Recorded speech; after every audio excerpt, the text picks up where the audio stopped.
Graça e paz, Deus abençoe sua vida, sua casa e sua família. Eu sou o pastor Nil Almeida e quero abençoar você com esta palavra. 2 Coríntios 7, verso 1, que diz: Portanto, amados, visto que temos essas promessas, purifiquemo-nos de tudo que contamina o corpo e o espírito, aperfeiçoando a santidade no temor do Senhor. Ontem nós falamos aqui a respeito, né, de purifiquem, né, o espírito, a alma e o corpo. E hoje nós vamos falar sobre não contaminem o espírito, a alma e o corpo. Ok? Então vamos lá. Amados, Paulo ensina que é possível, né, o crente contaminar-se espiritualmente. E há um perigo muito grande nisso. Por quê? Porque mesmo que nós tenhamos acesso e direito à salvação, né, se nós não vigiarmos nessas três dimensões do ser, que é o espírito, a alma e o corpo, nós de fato podemos contaminar, ok? E se contaminar, corremos aí um grande perigo. Então, é para santificar e não contaminar.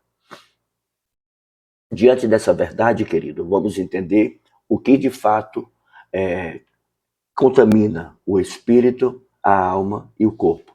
Eu vou começar aqui pelo espírito e você fica atento aí, em nome de Jesus. A contaminação do espírito. Queridos, como eu já falei, o espírito é a parte mais profunda do homem, né? Onde ocorre ali a comunhão com Deus, onde o ser humano se comunica com Deus através do espírito, né? Então Deus, né, quando fez o homem, ele colocou espírito, alma e corpo, né? A tricotomia. Então, dentro dessa verdade, quando é que o espírito é contaminado? Quando o crente, querido, enfraquece na fé. Não só isso, quando ele perde a sensibilidade espiritual e ele se distancia naturalmente, sem perceber, da presença do Eterno, da presença de Deus. Então, infelizmente, nesses últimos dias, é comum ver crentes enfraquecidos na fé, ver crentes insensíveis espiritualmente e distante de Deus e de tudo que é divino. E isso é perigoso. Então vamos lá.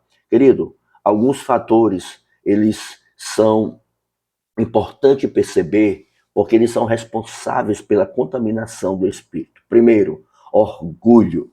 Amados, o orgulho e a soberba, eles são um câncer para o espírito. Quando o homem se exalta, ele impede a ação do Espírito Santo. Existem situações e momentos que Deus permite que a pessoa, que o cristão, ele chegue a um lugar de exaltação, em um lugar de honra, em um lugar de privilégio. No entanto, quando ele chega lá, ele acha que foi simplesmente por suas próprias forças, foi pela sua própria capacidade, e esquece que tudo aquilo veio de Deus.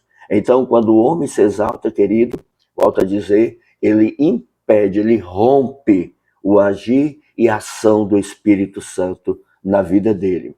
O segundo ponto é a idolatria e, e os falsos cultos. O que é isso? Querido, ídolos que são formados no coração afastam a comunhão com Deus. Quantos crentes idólatras, quantas pessoas, querido, que o coração é cheio de ídolo. Um dos maiores ídolos que domina o coração de muitos crentes é Mamon, né? O Deus da riqueza, o Deus do dinheiro, levando cristãos a serem realmente avarentos, né? Cheios de cobiças e cheios de ganância. E esse ídolo, ele é terrível, porque quem tem não diz que tem. Muitas vezes nem sabe que tem, mas ele está lá. Então, normalmente os crentes, eles, financeiramente falando, eles são circunstanciais. Então, eles ofertam, eles dizimam circunstancialmente. Se está tudo bem, então eles são fiéis. Mas se o negócio apertar, e aí não dá, e Deus vai entender. Isso é mamor, irmão. Isso é mamor. Porque Deus, ele é digno de toda excelência, né? E de tudo aquilo que é primícia. Amém? O terceiro fator que contamina o espírito é a rebeldia, a rebelião. É aquela voz contra o Espírito Santo. Meus irmãos, quantos resistem ao Espírito de Deus? E por isso é gerada a frieza, a apatia espiritual. Amados, toda vez que nós pensamos, desejamos ou até planejamos errar, falhar, pecar, o Espírito Santo ele avisa. Ele diz, não, por aí não, para, basta. Ele declara que é errado. E quantos, né, por rebeldia, sabendo que é errado, baseado em emoções, baseado em motivações erradas, intenções erradas, continuam fazendo o que é errado. E por isso, eles terão verdadeiramente frieza e apatia espiritual. E o último fator é a falta de perdão e amargura. Querido, a amargura contamina o espírito, tornando o espírito um terreno infértil para o mover de Deus. Sim, irmãos, são muitos crentes amargurados, ofendidos. Né? Existe um livro maravilhoso que é A Isca de Satanás, né? De John Bevere. Você precisa ler, você precisa conhecer esse livro. A Isca de Satanás mostra ali, queridos, que existe um fator que ele querido, ele é a escada de acesso à ofensa. É a isca de Satanás. O diabo vai trabalhar com ofensa. E o que nós vemos nesses últimos dias são pessoas ofendidas. E se estão ofendidas, quebra a unidade, quebra a comunhão e quebra o relacionamento e a intimidade com Deus. Isso é um perigo muito grande. Meus irmãos, um espírito contaminado perde o discernimento, né? Começa a chamar a luz de trevas e trevas de luz. Né? Parece que o errado se torna certo e o certo se torna errado. É necessário para que venha descontaminar o espírito. Primeiro, arrependimento. Segundo, submissão ao Espírito Santo. Terceiro, confessar e aceitar esses erros, essas falhas e esses pecados. E por último, em Deus, receber a restauração e a pureza interior. Amados, e o que é que contamina a alma? A alma, ela é a sede das emoções, ok? Da vontade, dos pensamentos. A alma é o campo onde se travam as maiores batalhas entre os desejos, né, da carne e a vontade de Deus. Existe um livro também muito bom chamado Campo de Batalha da Mente, né, da pastora Joyce Meyer, né? Então, Joyce Meyer, querido, é maravilhoso. Existe o campo de batalha da mente para criança, para adolescente, e o campo de batalha da mente é um livro, né, da capa azul com branca, é belíssimo. Você também precisa ler esse livro. Ele é poderoso. Então, como é que o crente contamina a alma? Pensamentos impuros, imaginários e pecaminosos. Queridos, isso é uma realidade.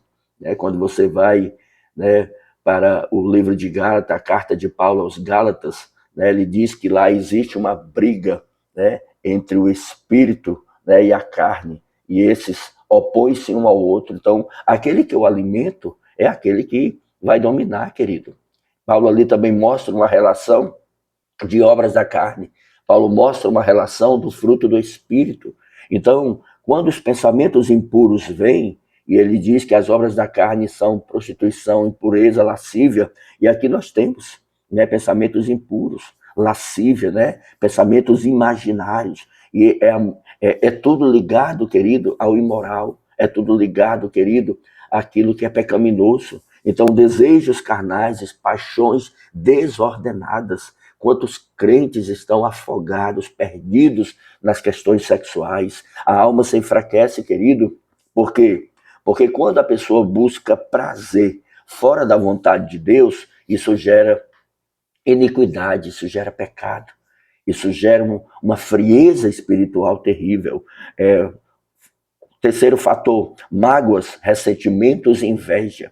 Meus irmãos, essa triste realidade, ela acontece. Então, o que nós nos deparamos com pessoas magoadas, o que a gente vê, né, é perceptível, né, pessoas invejosas, pessoas né, ressentidas umas com as outras, e essas emoções, querido, adoecem a alma.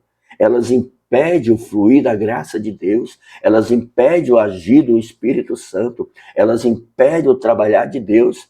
E essas pessoas, na grande maioria das vezes, elas não reconhecem esses fatores.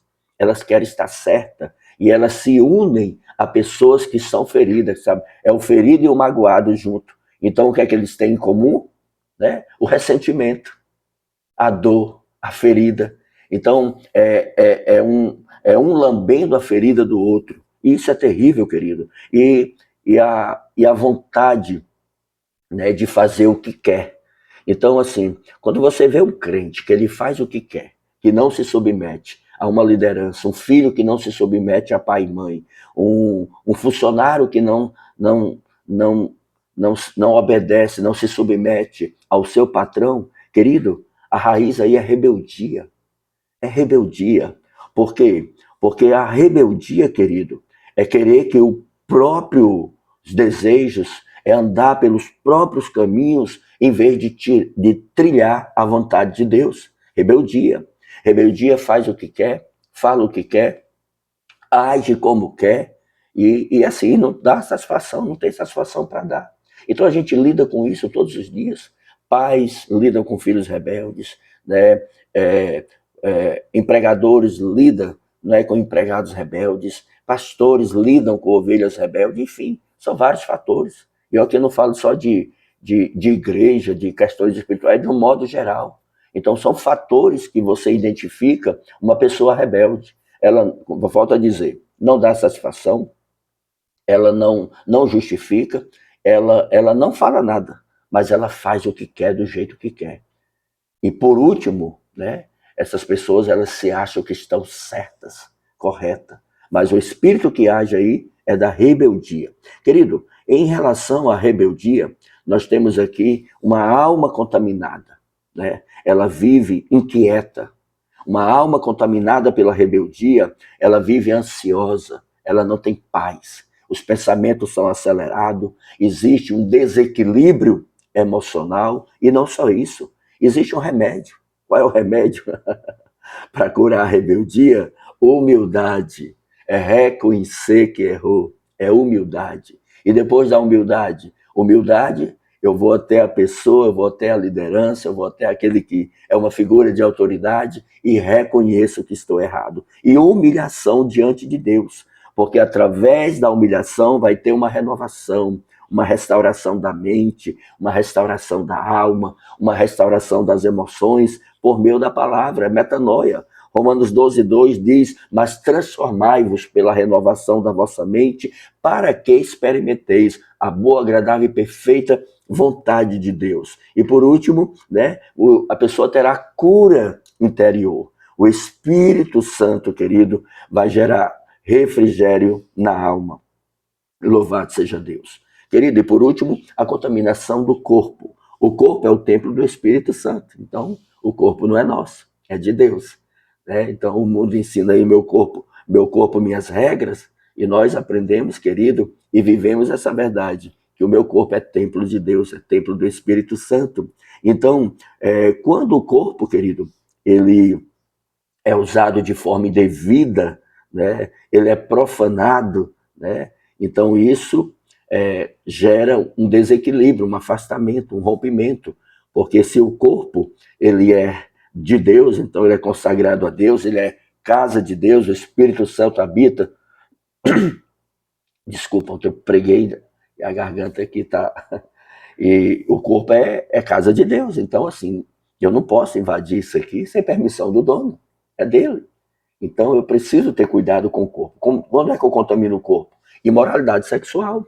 Tudo aquilo, querido, que vem, né, do pecado sexual. Tudo aquilo que fere o corpo, né, tudo aquilo que desonra o templo do espírito, né, masturbação, pornografias e tantas outras questões, vícios, né, bebidas, cigarro, enfim, são várias questões que são contaminação do corpo. Né? Então, o segundo ponto, eu já adiantei aqui, são os vícios excessivos. É quando você já está viciado.